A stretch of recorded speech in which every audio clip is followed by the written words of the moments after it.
کہ جب حضرت سعد بن ابی وقاص رضی اللہ تعالیٰ عنہ اپنے لشکر کو لے کے ایران کی طرف چلے، کہ ایران کو فتح کرنے کے لیے، ایرانیوں سے جہاد کرنے کے لیے جب وہ قادسیہ کے مقام پر پہنچے، تو انہوں نے اپنے لشکر میں سے ایک آدمی جس کا نام عاصم بن عامر رضی اللہ تعالیٰ عنہ تھا، ان کو کسی کام کی غرض سے میان کے مقام کے اوپر بھیجا، اور یہ وہ جگہ تھی جو کافروں کے زیر سایہ تھی، کافروں کی زیر حکومت تھی، کافروں کے قبضے کے اندر تھی۔ تو یہ جب اپنے چند ساتھیوں کے ساتھ وہاں پہنچے، تو جب وہاں پہنچتے ہیں تو کیا دیکھتے ہیں کہ ان کے پاس کھانے پینے کا سامان ختم ہو گیا۔ اب ادھر ادھر چلنے لگے، تلاش کرنے لگے کہ کہیں سے کوئی گائے مل جائے، بیل مل جائے، بکری مل جائے، کوئی چیز مل جائے، ہم اس کو ذبح کریں گے، اس کو کھائیں گے، اپنا گزارا کریں گے۔ تو ان کو کوئی چیز بھی وہاں پہ نظر نہیں آئی۔ تو آخر میں نظر پڑی ایک خیمے کے اوپر، اور وہ خیمے کے پاس ایک آدمی کھڑا ہوا تھا۔ تو حضرت عاصم بن عامر رضی اللہ تعالیٰ عنہ اس خیمے والے آدمی کے پاس گئے اور جا کے اس کو یہ کہنے لگے کہ بھائی یہاں پر کوئی گائے، بیل، بکری، کوئی چیز مل سکتی ہے ہمیں؟ تو اس نے کہا یہاں پہ تو کچھ بھی نہیں ہے،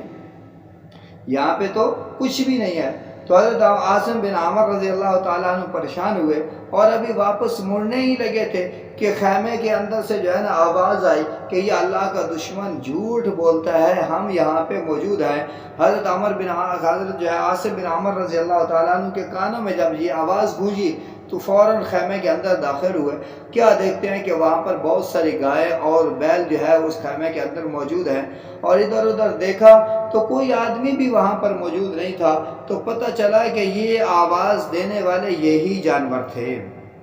جن کو اللہ رب العزت نے قوت گویائی عطا فرمائی، اور وہ خود بول کے کہنے لگے کہ اے نبی کے صحابہ، ہم یہاں پہ موجود ہیں۔ تو گویا کہ یہاں سے ایک بات یہ سمجھنے کے قابل ہے کہ دیکھیے کہ وہ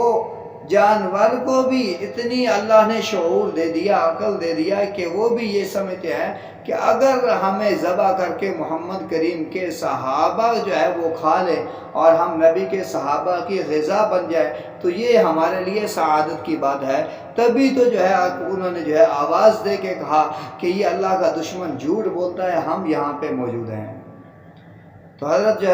عاصم بن عامر رضی اللہ تعالیٰ عنہ اندر گئے، وہاں سے گائے بیل لیے اور لے کے اپنے لشکر میں گئے، اور وہاں جا کے ان کو لوگوں کے اندر وہ تقسیم کر دیا۔ تو بتانے کا مقصد یہ تھا کہ یہ جانور ہیں، درندے ہیں، پرندے ہیں، ان کو بھی اس بات کا علم ہے کہ نبی کے صحابہ کتنی قدر و قیمت والے ہیں، کتنی عظمت والے ہیں، کتنی فضیلت والے ہیں۔ افسوس اس بات کا ہے کہ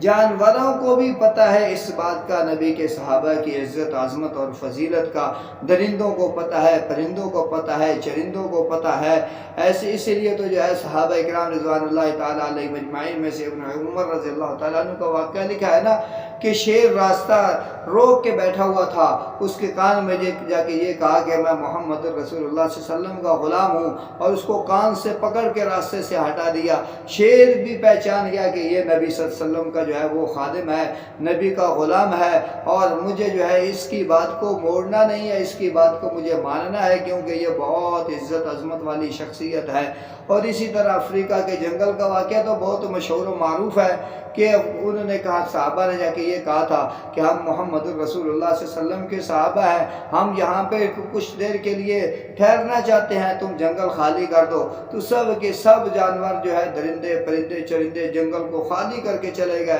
اور یہاں پر ایسے لوگوں نے بھی بتایا جو اب اس وقت اب اس دور کے اندر قریب زمانہ میں اس جنگل کو دیکھ کے آئے، اور وہ کہتے ہیں کہ آج بھی جنگل کا وہ حصہ خالی ہے جو حصہ اس وقت محمد رسول اللہ صلی اللہ علیہ وسلم کے صحابہ کے لیے اس جنگلی جانوروں نے، درندے پرندوں نے اس وقت صحابہ کے لیے خالی کیا تھا، آج تک وہ حصہ خالی پڑا ہوا ہے۔ اب بھی وہاں پہ کوئی درندہ پرندہ نہیں آتا، کیوں؟ اس لیے انہوں نے کہا کہ ہم نے نبی کے صحابہ کے لیے اس جنگل کے اس حصے کو خالی کیا تھا، اور جب ہم نے خالی کیا تو ہمیشہ کے لیے نبی کے صحابہ کے لیے ہم نے اس کو خالی کر دیا، اب ہم واپس اس جگہ پہ نہیں نہیں جائیں گے تاکہ نبی کے صحابہ کے ساتھ جو ہم نے وعدہ کیا تھا وہ وعدہ ہمارا جو ہے قائم رہے، نبی کے صحابہ کے ساتھ ہم جو ہے غداری کے زمرے کے اندر نہ آئے۔ تو اس لیے درندے ہیں، پرندے ہیں، یہ سارے کے سارے نبی کے صحابہ کی فضیلت، عزت اور عظمت کو جانتے ہیں۔ افسوس اس بات کا ہے کہ اپنے آپ کو انسان کہلانے والے، اپنے آپ کو مسلمان کہلانے والے، وہ نبی کے صحابہ کو نہیں جانتے، وہ نبی کے صحابہ کو نہیں پہچانتے۔ وہ طرح طرح کی زبان درازیاں کرتے ہیں کن لوگوں کے اوپر جن کے ایمان کی، ان کے اتقان کی، زہد کی، تقوی کی، جن کی کامیابی کی، جن کے جنتی ہونے کی ضمانت خود اللہ رب العزت قرآن کے اندر دے رہا ہے۔ تو میرے دوستو، جو ان صحابہ کے بارے میں باتیں کرتے ہیں، جو ان صحابہ کے ایمان کا انکار کرتے ہیں، وہ اصل میں جو ہے ان صحابہ کے ایمان کا ایک انکار نہیں کرتے، بلکہ وہ اللہ کے قرآن کا انکار کرتے ہیں۔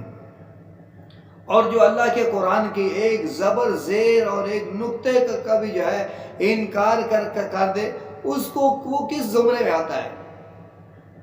وہ مسلمان نہیں ہے جو اللہ کے قرآن کے ایک نقطے کا بھی انکار کر دے، ایک زبر زیر پیش کا انکار کر دے، وہ بھی مسلمان نہیں ہے۔ چیز آئے کہ سینکڑوں آیات جو محمد رسول اللہ صلی اللہ علیہ وسلم کے صحابہ کے بارے میں نازل ہوئی، ان سینکڑوں آیات کا انکار کر دے، اور سینکڑوں آیات کا انکار کرنے کے بعد پھر بھی اپنے آپ کو مسلمان کہلائے، تو یہ عجیب منطق ہے، یہ سمجھ آنے والی بات نہیں ہے، یہ سمجھ آنے والی بات نہیں ہے۔ اور پھر ہمارے بھولے بھالے جو مسلمان بھائی ہیں، وہ ان کا بھی جو ہے نا عجیب ہے کہ وہ بھی کیا کرتے ہیں، یہ نہیں دیکھتے کہ یہ اللہ کے قرآن کے منکر ہیں، یہ صرف صحابہ کے منکر نہیں ہے، یہ محمد رسول اللہ صلی اللہ علیہ وسلم کے لائے ہوئے قرآن کی سینکڑوں آیات کے منکر ہیں۔ اور قرآن کے منکر ہونے کے باوجود پھر بھی جو ہے ہمارے لوگ جو ہے کیا کہتے ہیں کہ ان کو مسلمان سمجھتے ہیں، ان کو مسلمان سمجھتے ہیں اور ان کے دفاع کرتے ہیں، جبکہ اللہ کا قرآن ان کا دفاع نہیں کرتا۔ اللہ کا قرآن یہ کہتا ہے کہ جو نبی کے صحابہ کے ساتھ دشمنی اختیار کرتا ہے، اس کا اسلام سے، ایمان سے کوئی تعلق نہیں ہے۔ نبی کا فرمان بھی یہ کہتا ہے کہ ان کا ایمان سے کوئی تعلق نہیں ہے۔ وہ کون ہے؟ وہ بے ایمان ہے، وہ کافر ہے۔ جو نبی کے صحابہ کا منکر ہے، نبی کے صحابہ کا گستاخ ہے، اس کا ایمان کے ساتھ یقیناً کوئی تعلق نہیں ہے۔ یہ فیصلہ ہمارا نہیں ہے، اللہ کے قرآن کا فیصلہ ہے، اللہ کے فرمان کا فیصلہ ہے۔ تو ہم جو ہے اللہ کے قرآن کے فیصلے کو مانیں گے، اللہ کے نبی کے فرمان کو مانیں گے، اس کے مقابلے کے اندر جو بھی آئے ہم اس کی بات نہیں مانیں گے۔ دعا کرو اللہ رب العزت ہمیں صحابہ کے بارے میں ایسا ایمان رکھنے کی، عقیدہ رکھنے کی توفیق عطا فرمائے جیسے اللہ کے قرآن نے ان کو بیان کیا، جیسے نبی صلی اللہ علیہ وسلم نے ان کو، نبی علیہ السلام نے اپنے صحابہ کا بیان کیا، ایسے ہمیں نبی علیہ السلام کے صحابہ کے بارے میں اپنے عقیدہ صحیح بنانے کی تو اللہ رب